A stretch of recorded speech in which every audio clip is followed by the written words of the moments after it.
Okay, part 3 of our build.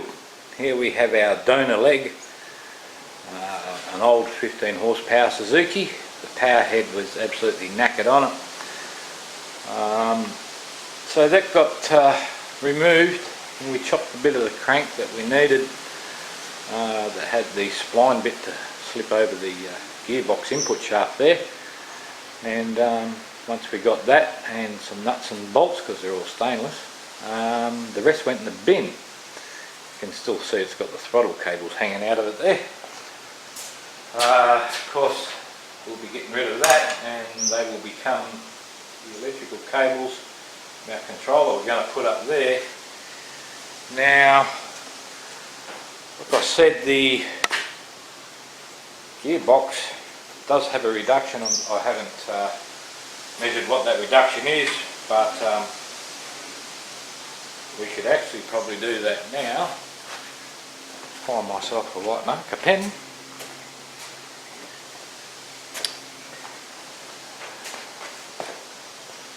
And we'll simply put the white mark there. And a white mark on top of the prop here. If I give that a spin, I've done one turn of the input shaft, two, so it's a 2 to 1 exactly.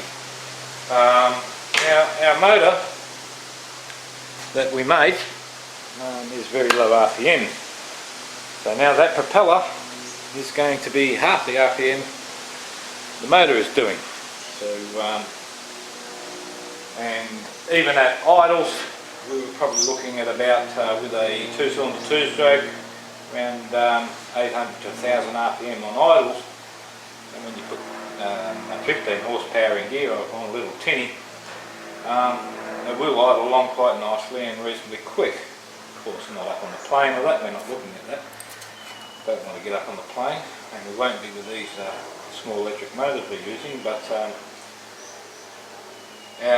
we haven't measured the RPM of our little electric 3-phase motor yet, but we would be lucky if it does 800 RPM flat out. Probably more like 400, which means this is going to be doing 200, which is half the speed of the original 2-stroke engine that was on here. So still may be alright, but if we look at this prop here, we can see that it's been to hell and back. There's bits and pieces missing off it everywhere. That's not a problem, we can weld that up. But I reckon we're going to need something about that size. So trying to fit that on there, there's going to be a bit of chopping happening there to make that fit. But we will try with this prop first. I'll rip the prop off and I'll clean it all up at the end of the build and weld it all back up so it actually looks like a prop and not some smashed up mincer. And we'll see how we go with that first. So I'll show you what we're up against here. Let's take this off.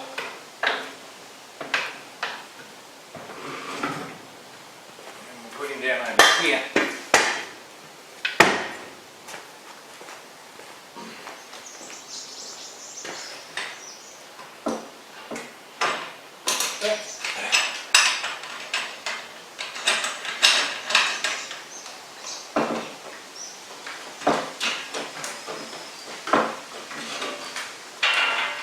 Okay, so this is our water snake electric outboard.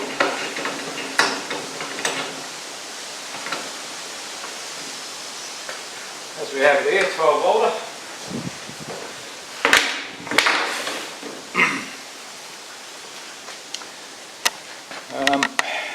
Got it set pretty high at the moment. I'll just drop that down a little bit.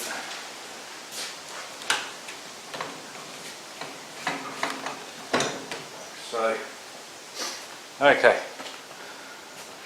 So this is what our build is up against. She's a water snake slither, 54-pound thrust, 5 forward speeds and 3 reverse speeds. Where's the battery? Okay, so of course we won't be using battery this large in the boat because our boat is going to be solar powered and my panel should turn up sometime next week. We'll be using one 250 watt flexi solar panel, make a little roof on the boat, put the solar panel on. The solar panel will be charging our small battery which will be running the boat. The small batteries are the ones you've seen in the last video. So this is our water snake. I'll stick it down on the prop there.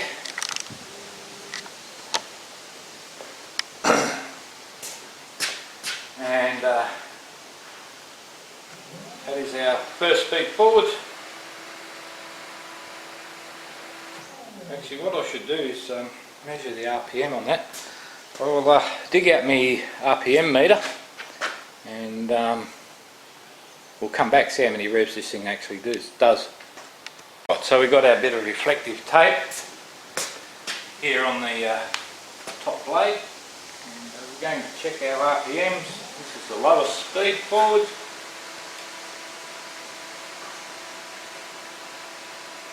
$1,645. Next speed 1,746.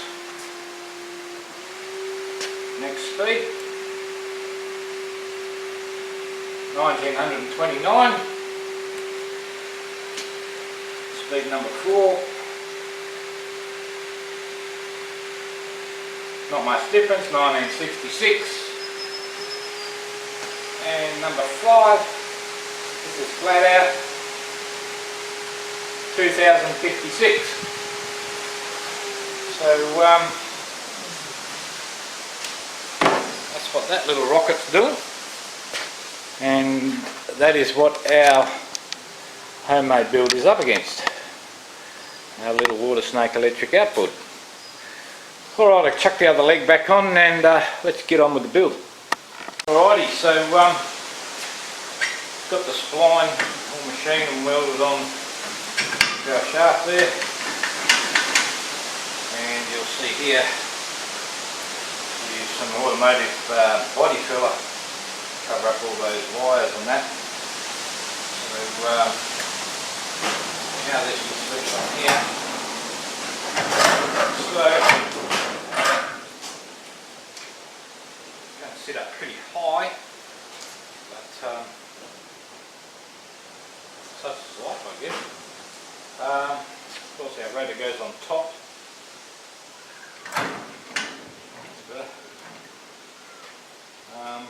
Rotor on top. Now I'll have to make some brackets that bolt onto the trunk and run some legs up to our bearing carrier all around, and that'll fix our motor there.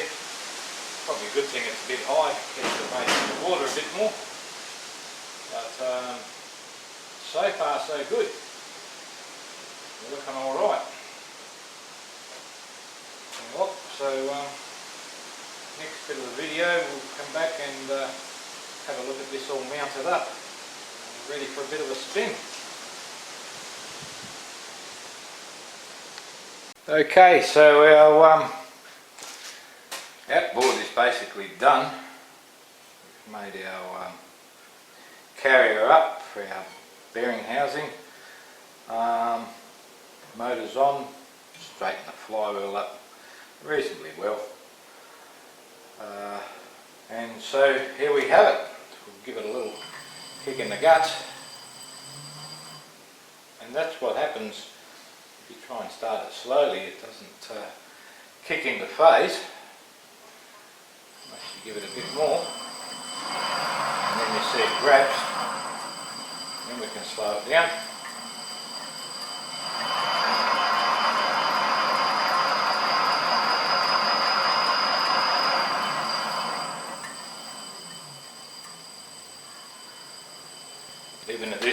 RPM.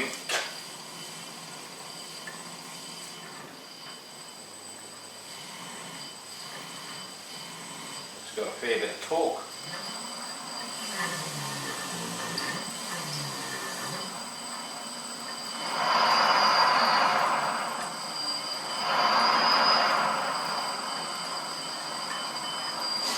So motor runs okay.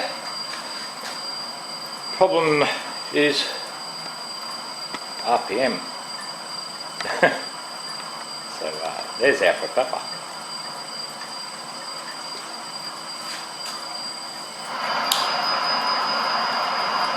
That is now going flat stick.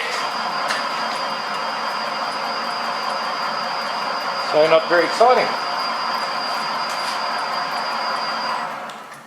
Okay, so we've done a little bit of math. We're doing 296 RPM flat out on the motor.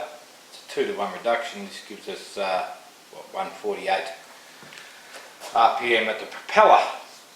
So going on the pitch of the propeller without slip, maximum speed this will push the boat is 38 metres per minute.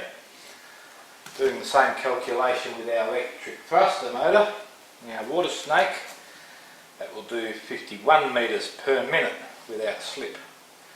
And of course we're going to have a lot of slip, so we're going to be looking probably somewhere around, with this setup, 25 metres a minute. If we're lucky with the water snake, I don't know. This is just a guesstimate. Doing about 40% slip. So the water snake's probably down around 35 metres a minute at 1500 RPM, which is about mid-speed. So being that this has a lot of torque, and once we go through the 2-to-1 reduction in the gearbox, we double the torque minus some losses with the gears, but not very much. So we've almost doubled the torque at the prop shaft, and this already has a lot of torque. We really need to put a bigger propeller on. So, and you're still looking at the propeller instead of what we were going through, but that doesn't matter. I'm sure you heard me. So I'm really thinking this here U-Butte big one needs to go on. If I put this one on without slip, we're getting 76 metres per minute at peak RPM. So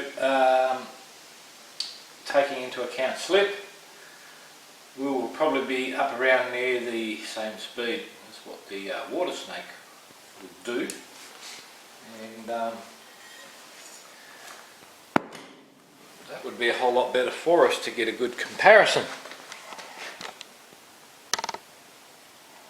Now the water snake has 51 pounds thrust. I'm guessing that's stall thrust. I would expect with that big propeller on that this one would have a bit more. But we really want to be looking about at how far we're going to travel per revolution of the propeller. So the water snake propeller does a lot of revs, but the pitch is very shallow. This does very few revs, and if we put that big prop on, we'll have a very angry pitch. So that prop's actually up a 260 horsepower Merc Cruiser leg, and to fit it on this U-Butte thing, we'll have to cut the back of the fin off. Now that also presents another problem in that the transom height of the boat for a short leg is 15 inches, for a long leg is 21. This is a short leg, so we're putting this on here, being a short leg and the correct measurements. This cabby plate here is designed to be just on the top of the water's surface. If we put this on there, this means that this propeller is going to be sticking up the back of the boat, above the back of the boat, or the bottom of the boat should I say. Normally would be a problem in high speed applications, but low speed applications we might get away with it. But it's really not much good having that little propeller on there. It's not going to give us much joy, I wouldn't have thought. So that's pretty much it for this video.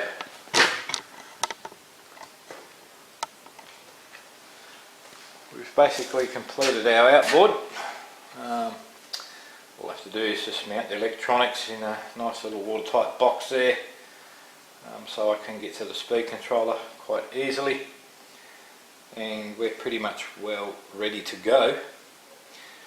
But as far as the motor running,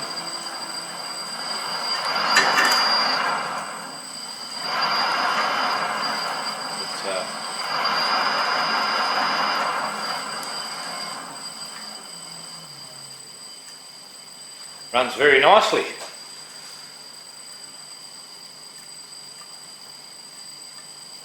That's doing less than 1 revolution per minute there now, I would guess, counting my little sticker I've put on here so I could do some RPM tests. So low speed applications, this motor would be very good, and as I was mentioning before, I'm pretty sure we can increase the frequency of that speed controller if we had the little box plug into it to set all that. If not, you can get other speed controllers which you can do that to. So we could probably get the RPM up a lot more, but this is a cheap, simple build. The speed controller I think was about $12. Servo tester I think it was $8, but I ordered one, I had 3 turn up, so that's worked out about $2.75 each, something like that, $2.80. So far it hasn't really cost a lot of money, because we got this out of the scrap bin. We got this motor given to us because the power head was knackered. So yeah, all in all it's been a under $20 build so far. A bit of time. This is just all metal out of my scrap pile. So yeah, very cheap, but now we need to make it work. Alright, next video we're just going to run some power tests. I'll get my watt and amp hour meter, hook it in the circuit here in series with the battery. We'll run this for 10 minutes flat out, see how much power it uses, and we'll run the water snake for 10 minutes and see how much power it's used as well, and we'll compare the two. Well guys, thanks for watching. So far it's been fun.